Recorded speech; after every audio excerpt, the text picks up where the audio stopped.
Oye, vamos a empezar ya. Ah, son las 7.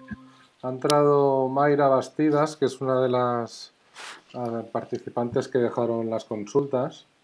Vale, Como de momento estamos nosotros, si queréis vemos a ver qué consulta tiene y sí, luego las otras las respondemos después.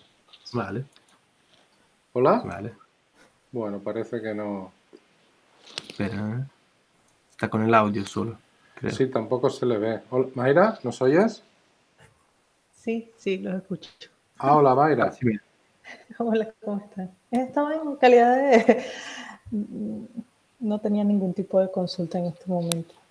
Ah, de momento no. ¿Quieres entonces que empecemos y luego ya, según veas, al igual te surge alguna? Sí, cierto. Vale, perfecto. Pues cambiamos el reino, o sea, el plan y empezamos entonces con las preguntas que nos han enviado de forma anticipada al, Vale. al evento de Eventbrite. No sé quién quiere empezar. ¿Cómo queréis? Tomaso, Si quieres, ¿empiezas empiezo tú? yo hoy, así que Venga. Sí, alternamos no, igualmente. solo yo Dime. aviso, yo quería avisar que a las 7 en punto tengo que ir, solo para Claro, las 7 canarias. asegurar, sí, porque la 7 última vez hemos pasado algo de tiempo y Ok, aún así. No vale. pasa nada. Recordatorio Sí. anotado. Okay. Yo igualmente pensaba en cada respuesta, al menos en estas 4 o 5 que hay, igualmente como siempre, pues al final compartimos porque creo que hay cosas que compartimos también la idea, pero que sobre todo en temas de recetas, que igual puede haber también otro tipo de experiencia, ¿vale? Voy a intentar hacer esto de compartir pantalla, sería presentar ahora. A ver. Presentar ahora, a ver si funciona. Toda tu pantalla, perfecto. Compartimos ahora. Vale. Ahora sí, ¿no? Creo que está compartiendo. A ver. Sí. ¿Sí? Sí, se Vale. ve bien. Entonces, la primera pregunta es sobre vaporización. Y ponía que lo que más me gustaría saber es cuál es el mejor método para vaporizar flores, en este caso. Y, bueno, una duda muy frecuente, ¿no? Parece estar desperdiciando mucho potencial y, sobre todo, no conseguir lo mismo que fumando. Y sí, correcto. Ante todo, comentar el hecho de que sí que el hecho de fumar, la combustión, pues se pierden muchos... Dime. Deja de compartir, Tomaso, porque así se graba Sí, mejor tu vale. respuesta. Sí, vale. Estás mostrando tu pantalla. Ahí voy, ¿eh? Sí. Sí, luego la vuelvo a poner para algunas... Vale, gracias. Para algunas pantallas. Pues ante todo el tema de la combustión, porque con A ver, combustión... ¿estás presentando o no? No, bueno, hay unas páginas de internet que ahora voy a compartir. Vale, ¿Vale? porque como Sí. no lo veo ahora. Sí, ahora vuelvo a compartirlo. Quería, bueno, ante todo comentar esto, que con la combustión, como hemos dicho también en anteriores consultorios, obviamente se pierden muchas propiedades, se pierden muchos cannabinoides que se queman porque hay un problema de temperatura. La temperatura en la combustión va por encima de unos 250 grados y puede llegar hasta 1000, donde hay fuego puro. Entonces, obviamente, ahí se pierde mucho material. Además, obviamente, hay muchos otros factores que también están en la vaporización, pero fumando se pierde una buena parte, ¿vale? Entonces, lo que sí, a nivel de temperatura, quería enseñar, ante todo, bueno, aquí vuelve. Ante todo, en la página de Smoking Map hay un artículo de Sara del año pasado, pero bueno, con el tema de la guía de vaporización, que es muy interesante, por si lo quiero consultar, donde están presentes los primeros cannabinoides, también en forma ácida, y también algunos terpenos. Y aquí se puede ver que prácticamente se empiezan a más o menos unos 150 grados ya a evaporar, podemos decir, a activarse y a poder ser biodisponibles con la inhalación los cannabinoides en su forma neutra. hasta, bueno, unos 200 grados más o menos, porque ya a partir de los 230 se empieza a combustionar, ¿vale? Aquí hay, quería señalar también la página de Project CBD, donde hay, bueno, aquí abajo hay unos PDF donde se puede ver en cada cannabinoide el boiling point, bueno, el punto de ebullición, y así como un esquema con las propiedades también de cada uno. Yo en esto fue uno de los primeros que consulté cuando empecé a interesarme del tema, y también de los terpenos y también con sus propiedades. Los terpenos normalmente son más volátiles, son a temperaturas más bajas, ¿vale? Se suelen perder.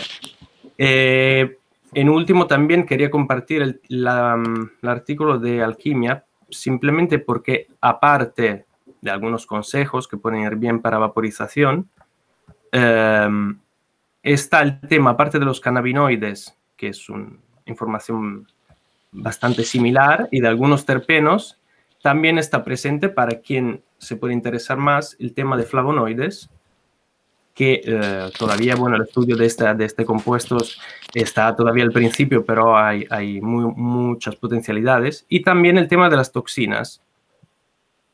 Por eso que el tema, por ejemplo, del punto de ebullición con la combustión, por ejemplo, el tema monóxido de carbono, el quitranes, pues este es su punto de ebullición. Como se puede ver, hay algunos que ya a partir de los 200, 220 ya se activan. Por lo tanto, normalmente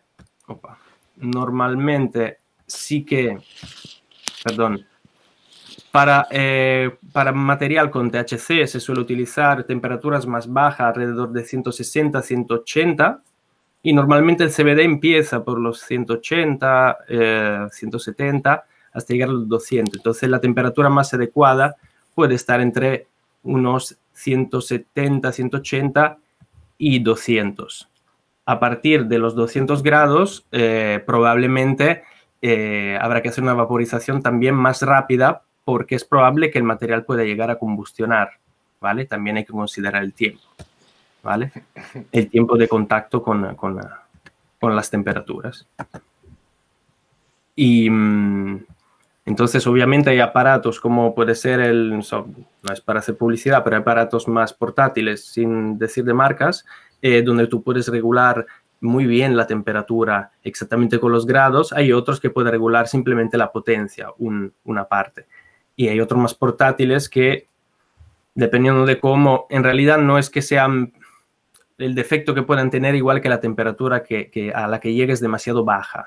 Por lo tanto, sí se puede absorber algún cannabinoide, pero no se aprovecha realmente lo que pueda haber, como en el caso de algunos vapers más sencillos, ¿no? Como los que parecen a un bolígrafo. Tienen una batería más pequeña, entonces pueden llegar a no tener esa constancia también en la temperatura, ser más variables. Hay vaporizadores que se activan con la presión, entonces, claro, es todo, llega a la temperatura, después baja, llega, baja. Entonces, hay aparatos que permiten mantener siempre la misma temperatura. Sí, los que son sesiones de 5 o 10 minutos, ¿no? Ya están preparados para que duren. Y normalmente, exacto, en unos 5 minutos, normalmente también le puedes poner normalmente un 0,2, 0,3. Es poca cantidad si puedes aprovecharla bien toda y después pues repetir en esa temperatura más o menos. No sé si Sara tiene algún consejo diferente o quiere añadir algo. Bueno, después puedo comentar algo, ¿no? En la presentación, pero vale. Está bien, ¿no? Está bien, ¿no? De eso. Eso sí. Hay buena información, se puede consultar y más o menos son esas las temperaturas. También se trata también de experimentar, ¿no? Siempre personalmente un poco lo que puede pasar. Hay materiales diferentes, hay materiales más secos, ya que vienen más secos, por lo tanto, temperaturas más altas es más fácil que los queme, ¿vale? Hay flores más... En este caso él hablaba directamente de flores, por eso. Eso te quería preguntar, que lo que son los preparados, ¿no? El rosin, o algunas extracciones, incluso el hachís.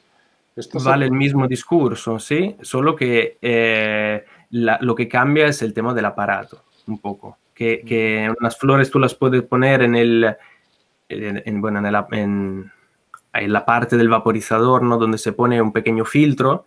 En cambio, cuando se pone una extracción, a esas temperaturas se hace líquida y puede caer dentro del vaporizador. Por lo tanto, normalmente se utilizan, ya viene con unas esponjas de metal, que se queda atrapado el líquido. Obviamente después hay que limpiarlo bien, si no se acaba quemando siempre.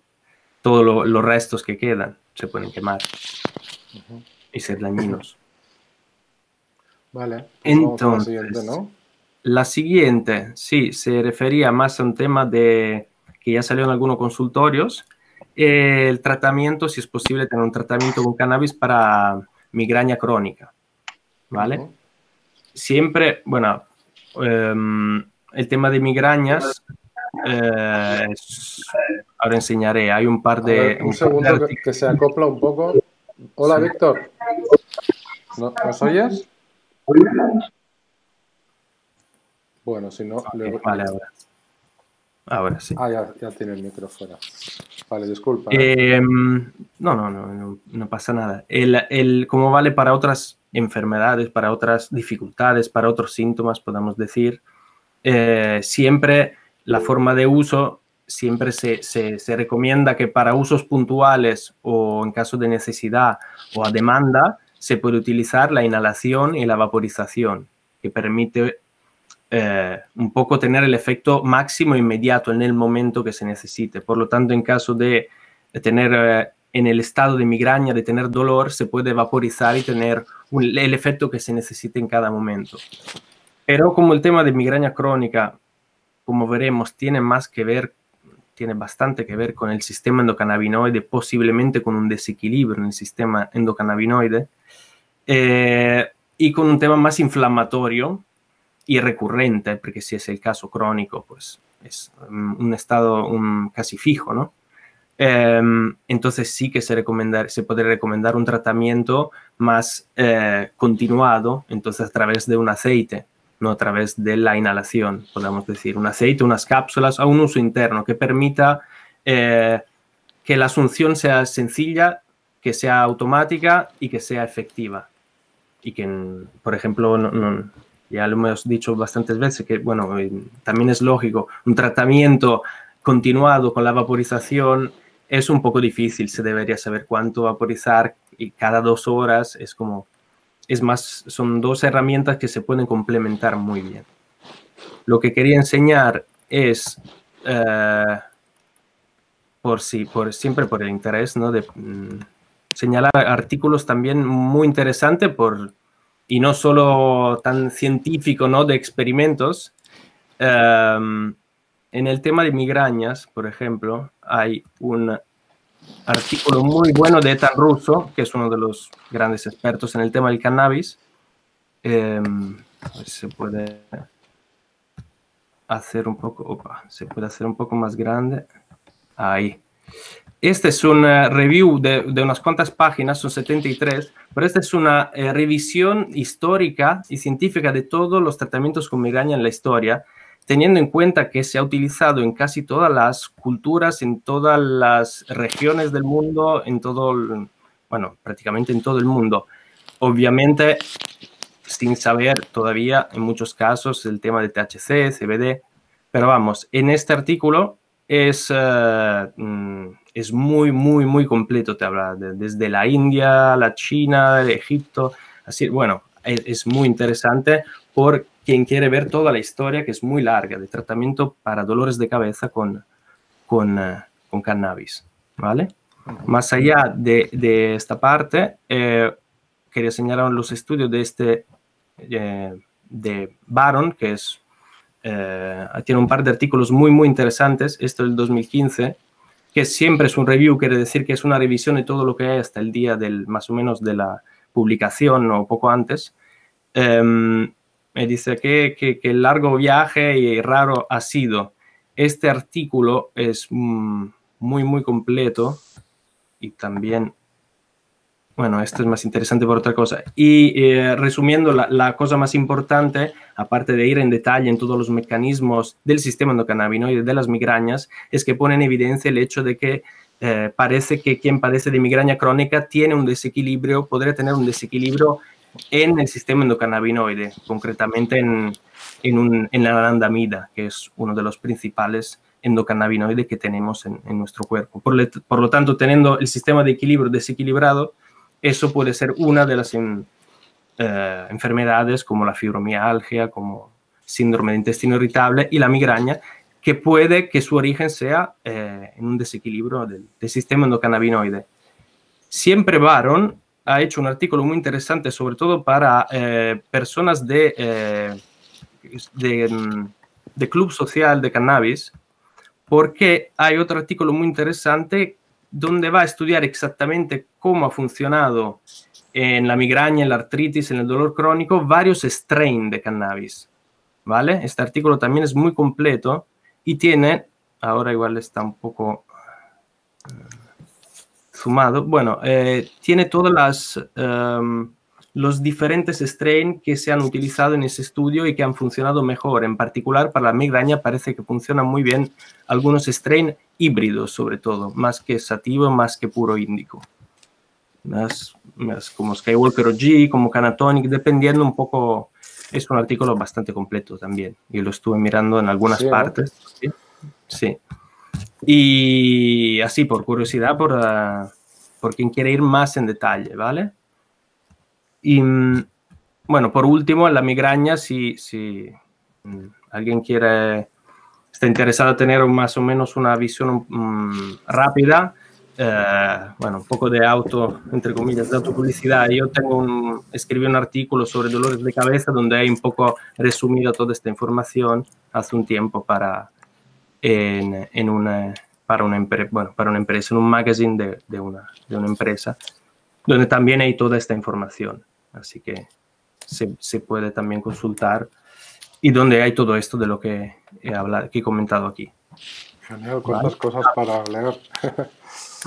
Aparte el tema de strain y todo esto, que realmente es un tema que yo creo tan personal, porque también hay cuál es el tratamiento mejor. Hay que probar el hecho de que el sistema endocannabinoide puede estar en deficiencia, entre comillas, o en desequilibrio, pone en juego el que un tratamiento con CBD puede ser muy eficaz, y ahí quería llegar. Igual el THC puede ser en alguna persona muy efectivo en tema de inhalación, en tema demanda o al momento para el dolor, pero yo creo que para obtener beneficios a largo plazo y continuado, estaría bien tener un tratamiento continuado igual con aceite, basado sobre todo en CBD. Hay profesionales que han tenido buenos resultados también con CBD, o probablemente a diferentes ratios, pero bueno, el hecho de poder estimular nuestro sistema endocannabinoide y poder aumentar nuestro nivel de anandamida es gracias al CBD más que el THC, por lo tanto, puede jugar un rol fundamental. ¿Vale? Okay. Voy a la tercera.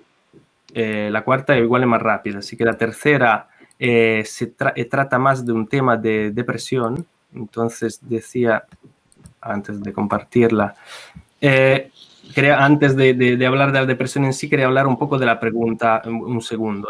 Dice, ¿cuál es la dosis necesaria para tratamiento de depresión y cuáles podrían ser efectos adversos a largo plazo si vale la pena el riesgo-beneficio?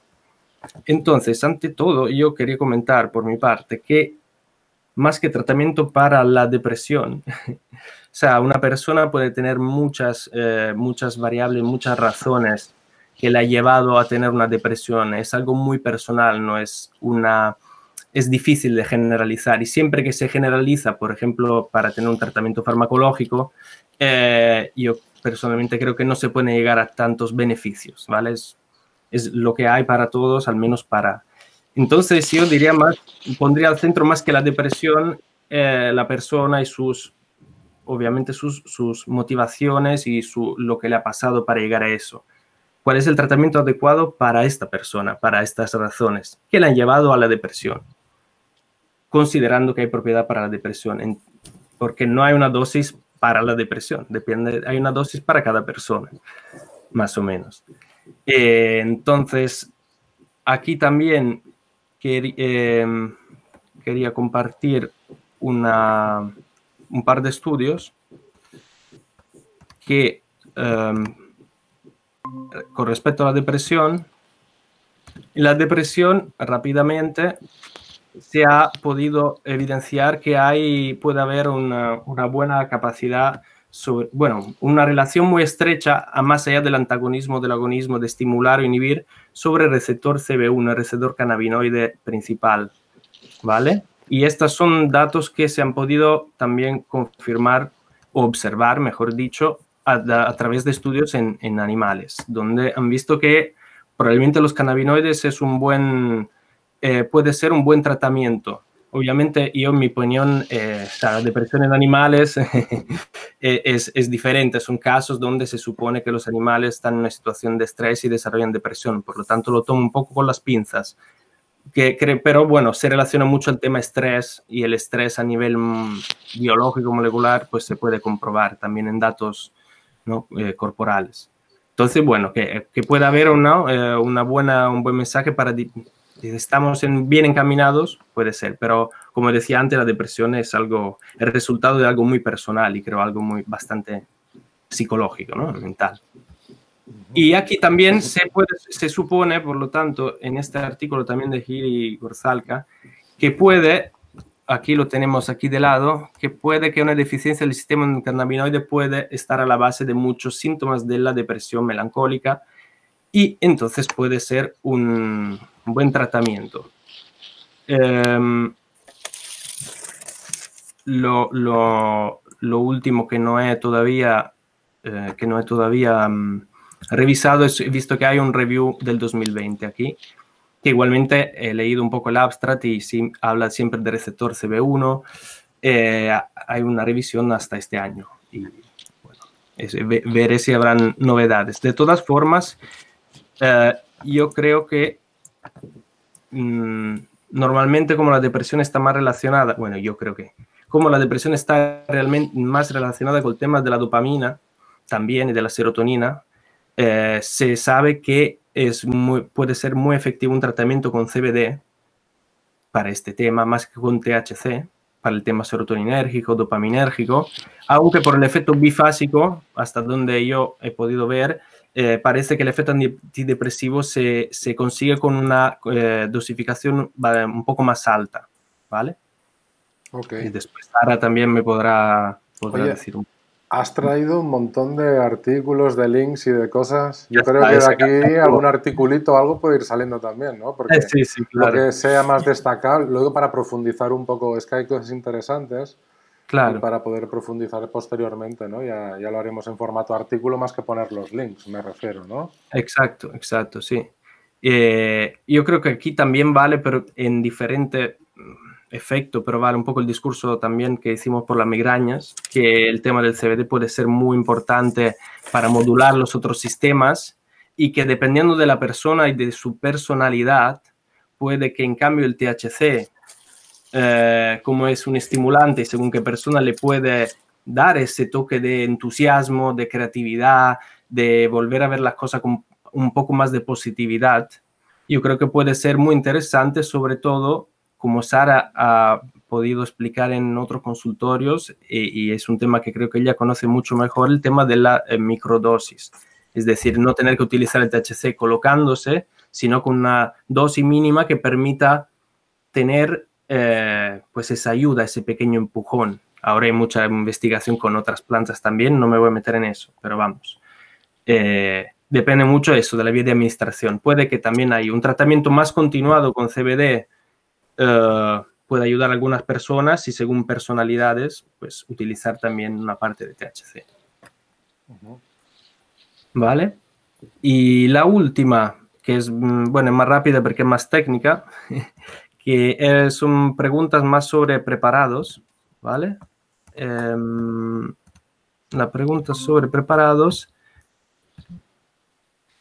esta que igual puede contestar mejor Sara después. Receta para cápsulas, la de hashish, la de aceite, ¿qué parámetros varían para conseguir el doble de cantidad? El doble de cantidad, yo le diría, refiriendo a las recetas que hay publicadas en la página. Sí, exacto. A ver qué bueno. Yo creo que hay que entender bien qué quiere decir. Para conseguir el doble de cantidad, yo creo que quiere decir una cápsula de doble de concentración. Lo que ahí la respuesta sería, por mi parte, creo, o utilizar extracciones más concentradas, como rosin o isolators, en cambio que hashish más normal, igual que puede llegar un rosin hasta el 60%, en cambio un hashish normalmente hasta el 30, 40, 35. O si es un tema más de dosificación, la cosa más sencilla es tomar el doble normalmente. Sí, pero lo que pregunta es que de la receta que hay, sí, ¿qué parámetros son los que variarían para obtener el doble de cantidad que indica en la receta? Vale, porque yo he entendido que las cápsulas se rellenan hasta, no del todo, pero casi del todo. Por lo tanto, no puedes poner el doble de cantidad en la misma cápsula. Pero no, esto era hay que utilizar algo más concentrado, pero igual Sara puede responder mejor. ¿Tú lo has preparado esta, Sara?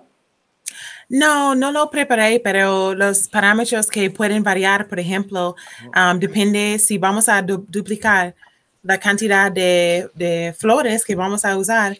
Entonces tenemos que aumentar el tiempo de descarboxilación. Eso es uno. Tenemos que asegurar que toda la hierba se descarboxila. Luego también todos esos parámetros del enfriamiento, eso también hay que duplicar. Hay que duplicar, o sea, y en el horno también, o sea, metiendo el doble bueno, de cantidad. Lo más importante de horno es verificar que el horno no ondula la temperatura. Entonces yo aconsejo un termómetro porque cada horno es diferente y quizás que si nosotros no cubrimos con papel aluminio, puede ser que la parte de arriba se calienta y la parte de abajo no se caliente, dependiendo de la cantidad de flor que tenemos en el horno. Entonces eso es muy importante porque si no descarboxilamos bien, no vamos a tener un producto potente, porque si el THCA no es psicoactivo. Pero realmente eso también depende de lo que la persona busca. Si busca duplicar la receta, hay que seguirlo así, ¿no? Y luego duplicar descarboxilación y los pasos de enfriamiento. Si la persona quiere variarlo, porque cada persona también puede hacer su propio, ¿no? Ver la receta, pero luego agregar lo suyo. Entonces, el THCA sería bueno para aquellos pacientes que no lo quieren tan fuerte. Pero si padecen de cáncer, por ejemplo, como el THCA es anticancerígena, porque hay muchos pacientes que cuando terminamos con la receta y rellenamos la cápsula 00 por completo, esa cápsula va quedando muy fuerte para el paciente y al final se va abriendo la cápsula, sacando algo, entonces teniéndolo más difícil para el paciente. Entonces se puede mirar, ¿no? Todo esto y ver, es diferente para cada persona.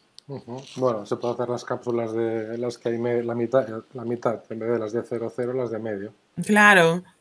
¿No? Y luego porque realmente, y bueno, nosotros lo hagamos a que está claro, esta es una receta artesanal.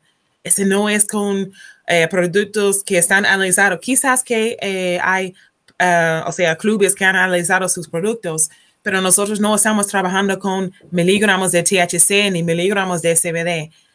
Así que no es una, o sea, como los productos no están analizados, es artesanal. Entonces, la dosis para el paciente es más difícil, porque no podemos decir al paciente, si no quieres colocarse, no puede pasar 15 miligramos de THC, por ejemplo.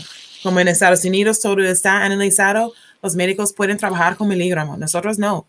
Entonces, para cada persona vamos a ver, rellenamos a la mitad, a ver si esto no te coloca o a veces si puede aliviarte tus síntomas. Porque muchas veces estamos hablando de mayores, ¿no? Mayores que tienen cáncer, que nunca han probado cannabis y si tienen miedo de colocarse, no queremos que esas personas tienen mala experiencia porque van a dejar el tratamiento y realmente están acudiendo para cannabis para aliviarse. Entonces... Sí, por eso que si era un tema más un tema de suministración, mejor dejar como es y si necesita más, pues tomar el doble, que es un poco lo mismo que sucede con los aceites, con todas las cosas. Se trata de facilidad y a veces biodisponibilidad. Ahora, como es un tema de ingestión, no es sublingual, realmente, o sea, si tú un aceite, por ejemplo, lo ingieres en cambio de tomarlo sublingual, da igual, entre comillas, que tú tomes una gota al 10% o 10 gotas al 1%. Se trata de tu comodidad. Tú puedes hacer un aceite macerado al 0,3%, en cambio de tomarte 3 gotas, te tomas 3 cucharas, pero sí se trata de ingestión. Entonces, como dice Sara también, si se habla de THC, pues mejor ir poco a poco y poder hacer microdosis. Al final, siempre da tiempo a subir, pero no da tiempo a bajar. Es lo que yo digo a muchas personas. Si yo lo quiero al aceite, no me lo puedo al 20, al 30. Yo digo, espera, aunque sea al 5, al 10, siempre da tiempo a subir. No hay prisa. Pero a bajar no da tiempo. No se puede. ¿Vale? Entonces, otro tema de preparados rápidamente era un tema que decía que tenía unas flores. Ahí vamos. Variedades analizadas con THC al 6 y 8 de CBD. ¿Cuál sería la mejor receta para elaborar un aceite lo más concentrado posible y que mantenga el máximo porcentaje de los dos cannabinoides? Entonces, yo ante todo quiero comentar siempre que la analítica tiene que ser del extracto. No es igual, bueno, si uno tiene un análisis de la flor, va muy bien porque sabrá más o menos la proporción de THC y CBD, pero la concentración absoluta de una extracción tú no lo puedes saber de antemano. Hay mucha variabilidad en la técnica de extracción, si has decarboxilado, si el CBD... O sea, hay muchos estratos que se extraen mucho más el THC que el CBD, por lo tanto te puede quedar 1 a 1, exacto. Que lo vimos en otro consultorio también. Por lo tanto, siempre es importante analizar el concentrado, en mi opinión, ¿vale? Entonces, el aceite, entre comillas, aceite o algo viscoso, supongo, más concentrado, la fórmula más concentrada es hacer el Rick Simpson Oil con alcohol. También porque queda el máximo de concentrado, queda viscoso y en su manufactura, para así decirlo, en su producción, se decarboxila. Por lo tanto, si alguien igual si lo quiere un poco más viscoso, lo puede mezclar con un poco más de aceite, pero considerando que cuanto más uno añade, baja la concentración. Otra forma sería utilizar directamente isolator o rosin para mezclar con aceite, pero no se va a tener el más concentrado posible. Se va a tener un aceite menos concentrado porque habrá más resina y aquí también habrá que decarboxilar. Y por lo tanto, sí se puede hacer. Si se quiere tener un 90-80% sería el RCO. Pero si se habla de jeringuillas, por ejemplo, ¿cómo será después? Por eso se juntan las preguntas. Si es un aceite como el mítico aceite sublingual, pues aunque sea RCO habría que añadirlo a aceite base, ¿vale? Un poco conectada, un poco a la anterior, solo que quería comentar un par de cosas porque son preguntas que es normal que las personas tengan o conocimiento, pero que bueno, que es justo que tengan cuidado con algunas cosas. Dice, existe maquinaria para realizar rosin, o sea, prensas, que te dan más o menos 1 gramo con 15 gramos de flores. Con ese gramo de rosin de la planta determinada, previamente analizada, y aquí es el mismo comentario, aunque la planta esté analizada, necesitas analizar el extracto, o sea que da bastante, o sea, es interesante, pero hay que analizar el extracto. ¿Cuál sería la mejor forma de realizar una receta lo más concentrada posible, tipo jeringa? Por lo tanto, aquí sí que entiendo que más ahí, teniendo en cuenta que este producto ya está descarboxilado. Esto es muy importante, el producto no está descarboxilado en la prensa, absolutamente. El proceso de descarboxilación y en estas semanas haremos algo también en el portal de Smoking Map para dar un poco un apunte. La descarboxilación ocurre a partir de los 100 grados y se necesita más o menos de media hora o hasta si lo utilizas con menos de 100 grados, más horas, 1 o 2. Se puede hacer la mantequilla, se puede hacer la infusión, pero bueno, el tema es que se necesita mucho tiempo, ¿vale? Cuando en cambio el rosin se intenta hacer a baja temperatura para poder tener todos los terpenos y los cannabinoides, lo que un poco no se quiere mantener, y entonces una cosa más rápida, no va a estar en la prensa 45 minutos a 100 grados esa flor, por lo tanto no está descarboxilada o solo en parte, podemos decir, ¿vale? En mínima parte.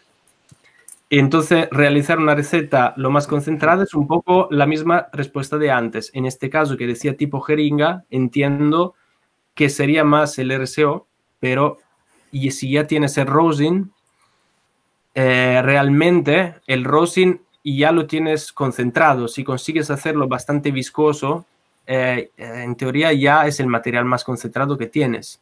Cualquier cosa tú añadas va a estar menos concentrado, por lo tanto sería o de cambiar de extracción a extraer directamente con RSO, como se decía antes, entonces ya tendrás una más concentrado, o a partir de rosin y añadir lo menos posible.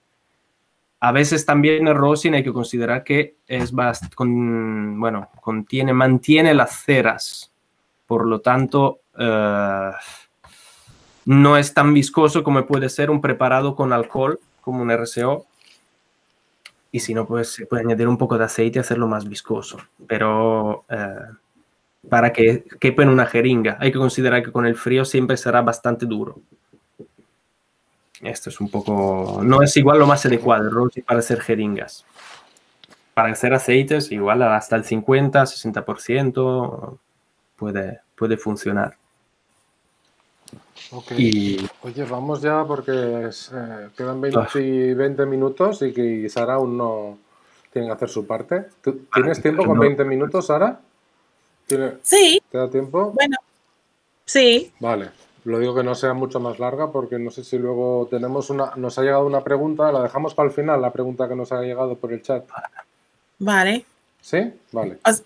Bueno, como quieres, si quieres contestar ahora, no sé cómo. Sí, vale. Lo digo por si luego no nos pasemos de tiempo, si no se nos olvida. Mira, dice que es una socia de Bionatural Wheat. Tiene una consulta en tanto que el THC como el CBD tiene entendido que son inmunosupresores. Pregunta, ¿existe forma de contrarrestar la inmunosupresión para un uso puramente lúdico? No entendí bien la pregunta. ¿Existe qué? Dice que si existe forma de contrarrestar la inmunosupresión. A ver, pero ¿qué es lo que parece de esa persona? Hay que saber realmente ¿por qué pregunta eso? ¿Qué es lo que parece? Entiendo que quiere utilizar el cannabis de forma lúdica, quiere utilizar el THC y CBD de forma lúdica sin tener el efecto inmunosupresor, por lo tanto quiere usarlo de manera lúdica. Si puede utilizarlo, pero quiere bloquear o contrarrestar ese inmunosupresión. No quiere la inmunosupresión, pero quiere utilizar de forma lúdica. Creo que es así. ¿Y qué le dirías? ¿Por qué? Bueno, pero eso también, depende de lo que padece la persona, ¿no? Si padece de algo en que su sistema inmune es hiperactivo, eso le viene bien pararlo. Por ejemplo, si tenemos claro. Eso depende del paciente, ¿no? De qué es lo que padece. Claro, que una recomendación puede servirle como no, si no se sabe un poco su contexto y sus cosas. Bueno, pues la podemos atender posteriormente, ya le diremos que pide una consulta, si es algo serio. Y si no, pues que nos la explique mejor y si nos la explica mejor, pues la respondemos al siguiente. Vale, pues venga, continuamos pues. Bueno, déjame compartir. Sí, igual he entendido que esta inmunosupresión es algo muy negativo, igual no tiene por qué ser así. Igual. Que no es que igual te debilita, ¿sabes? No. Bueno, ahora yo voy a contestar algunas preguntas que a mí me han llegado. La primera pregunta es ¿cómo se puede tratar una mujer con neoplasia endocrino múltiple? Que esta persona es un tipo de cáncer que tiene extirpada las tiroides, la glándula suprarrenal, padece de artrosis de la rodilla y fibromialgia que produce mucho dolor y lleva tratamiento. Está tomando morfina, está tomando Eutirox y algunos mineralocorticoides.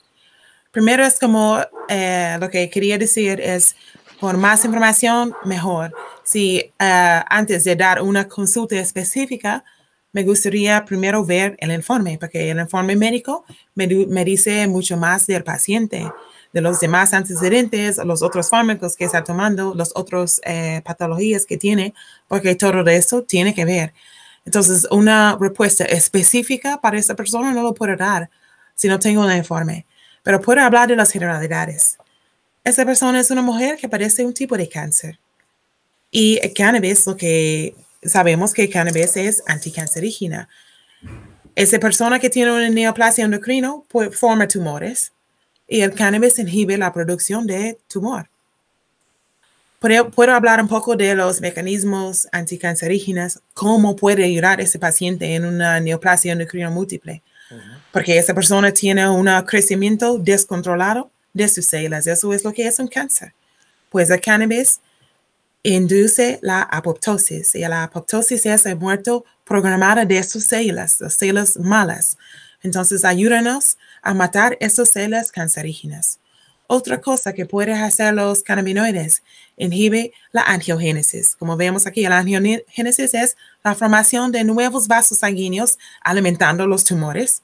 No queremos que alimente los tumores y el cannabis inhibe esto. Es otra manera en que el cannabis lucha contra el cáncer. Otra manera que el cannabis lucha contra el cáncer es inhibe el metástasis. Y sabemos que el metástasis es cuando los tumores se crecen y luego van para otro sitio. Primero puede tenerlo en la tiroides y luego la paciente la tiene en la suprarrenal. Y por eso la tiene extirpada. Pues el cannabis ayuda a inhibir esa migración, ese tipo de metástasis. Aparte de todo esto, la planta de cannabis es un antioxidante, igual que toda planta verde. Antioxidantes ayudan a nosotros a combatir los cánceres. Otro artículo para más información. Esto sabemos que están haciendo investigación en la Universidad Complutense, Emmanuel Guzmán y la Cristina Sánchez están haciendo mucho trabajo sobre cómo funciona cannabis en los tumores y en el cáncer. Y hay un artículo hecho por ellos que habla sobre los mecanismos anticancerígenos. Si ese paciente quiere más información. Luego la paciente, como comentó, está tomando morfina, está tomando otros fármacos. El cannabis no solo ayuda a combatir el cáncer en ese paciente que tiene esa neoplasia endocrina múltiple, sino ayuda en su tratamiento con opioides, con la morfina, porque el cannabis ayuda a esos pacientes a disminuir su consumo de morfina. De hecho, se puede complementar uno y uno. Se puede complementar la morfina con dosis, o sea, baja dosis de morfina con el cannabis. Y con esto, el paciente recupera algo de su calidad de vida. El paciente no tiene que tener tanto efecto adverso, porque además sabemos que la morfina tiene gran potencial de adicción. No sé ni cuánto está tomando de morfina este paciente, pero me parece que es un caso grave y quizás que su concentración es muy alta. Y con esto es un alto riesgo de adicción. Con el cannabis no existe esto, entonces ayuda, incluso dependiendo de los varios cannabinoides que usamos. Hay estudios científicos que muestran que el CBD ayuda a esas personas incluso a descansar de sustancias más fuertes como los opioides y otros, fentanilo. Así que es otro beneficio para el paciente. Bueno, luego había otra pregunta, ¿no? Este mismo lo que contestó Tomaso, ¿no? De cómo es la mejor receta para elaborar aceite, ¿no? Lo más concentrado posible y que mantenga el máximo porcentaje de los dos cannabinoides. Yo tengo 2 puntos, ¿no? Solo quería decir que cuando nosotros hagamos un aceite, tenemos que saber qué tipo de aceite es, si está destinado a uso sublingual, si está destinado a uso oral como comestible. Pero quería decir, si nosotros comemos como si fuese el aceite de Rick Simpson o el feco, esa es la manera de conseguir un concentrado más fuerte. Porque como sabemos, como el THC en el hígado, cuando nosotros comemos THC, se convierte en otro metabolito mucho más fuerte que el THC y los efectos son más fuertes. Esto no pasa en la vía sublingual o en la vía inhalatoria. Cuando nosotros usamos cannabis en la vía inhalatoria, va directamente a torrente sanguíneo y no tenemos este segundo metabolito. Entonces, el primero, ese aceite tiene que estar destinado a uso oral. Luego, hay un estudio publicado por European Industrial Hemp Association que habla sobre la descarboxilación. La descarboxilación es un punto muy importante que tenemos que tener en cuenta porque si nosotros no descarboxilamos bien, la flor no va a tener su potencia máxima. Y hay que verificar, ¿no? Según cada horno, las temperaturas de descarboxilación. Según este artículo, se dice que el contenido más alto de THC cuando se descarboxilaron las flores era la temperatura 145 a los 7 minutos.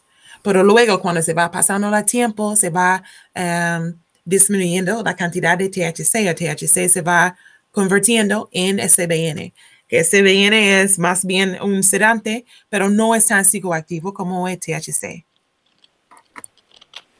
Luego, otra cosa que tenemos que tener en cuenta, cómo que ese aceite, cómo se puede preparar y cómo se puede mantener su concentración máxima. Eso depende del almacenamiento, porque si nosotros estamos produciendo a grandes cantidades, tenemos mucho para almacenar. ¿Y cuántos años vamos a almacenarlo y cómo? Hay una investigación realizada en la Universidad de Mississippi en Estados Unidos que encontró que el porcentaje de THC era proporcional al tiempo de almacenamiento. Si nosotros almacenamos más años, más porcentaje de THC perdemos.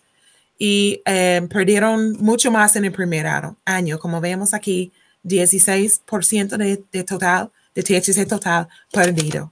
Así que cuando nosotros hablamos de almacenamiento de cannabis, hay que buscar soluciones que eviten la degradación rápida.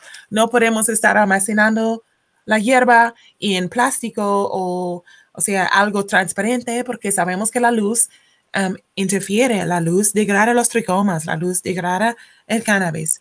Entonces podemos coger, o sea, aparte de esto, plástico no está bien para el medio ambiente, ¿no? El plástico que tiene BPA, luego tiene toxinas que pueden producir cáncer a largo plazo.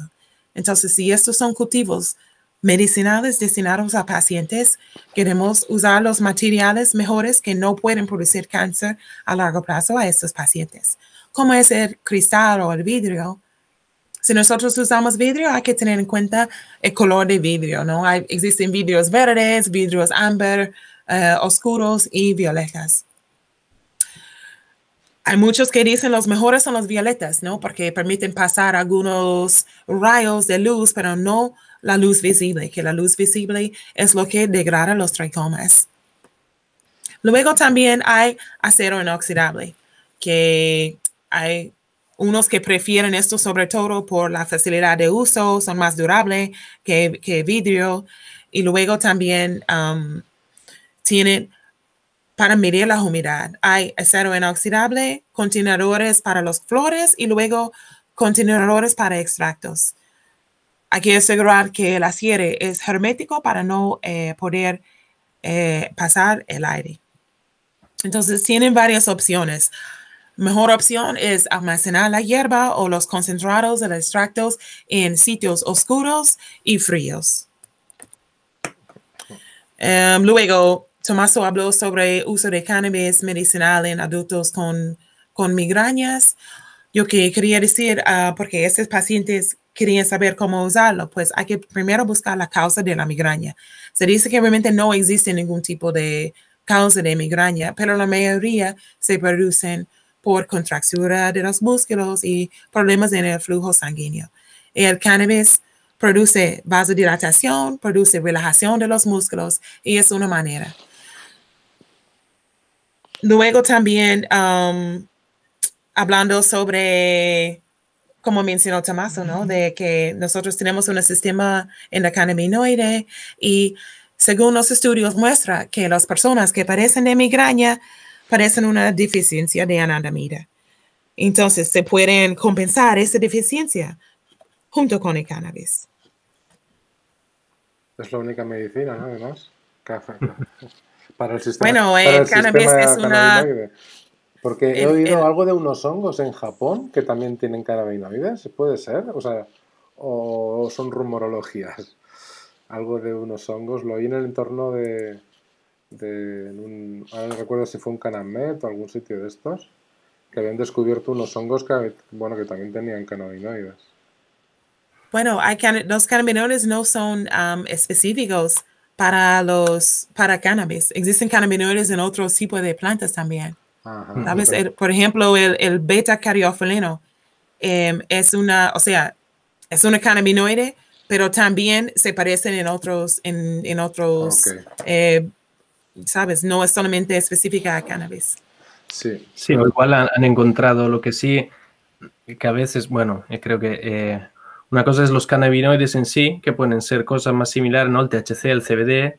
Otra cosa es que hayan otras componentes que van a interaccionar con el sistema endocannabinoide, como, ¿no? Como el beta-caroteno, que son cannabinoides como miméticos. Igual no han encontrado en este hongo un tipo de THC parecido, sino que igual hay una parte de que sí han visto que interacciona con el sistema endocannabinoide y eso lleva a saber por qué. De ahí estamos en el... Pero es igual que los terpenos también, que los Exacto. terpenos no solo están presentes en cannabis, sino también en otras cosas en la naturaleza y actúan sobre el sistema endocannabinoide.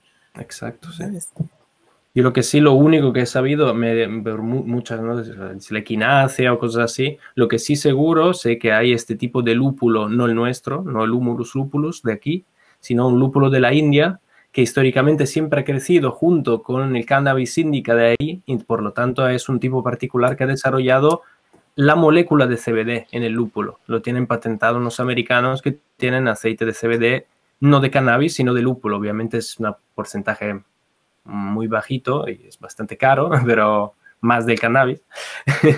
Pero bueno, no tiene todo el tema legal del cannabis. No sé si es realmente la misma molécula, pero parece que es muy, muy, muy parecida porque la compartieron en su desarrollo a lo largo de muchísimos años.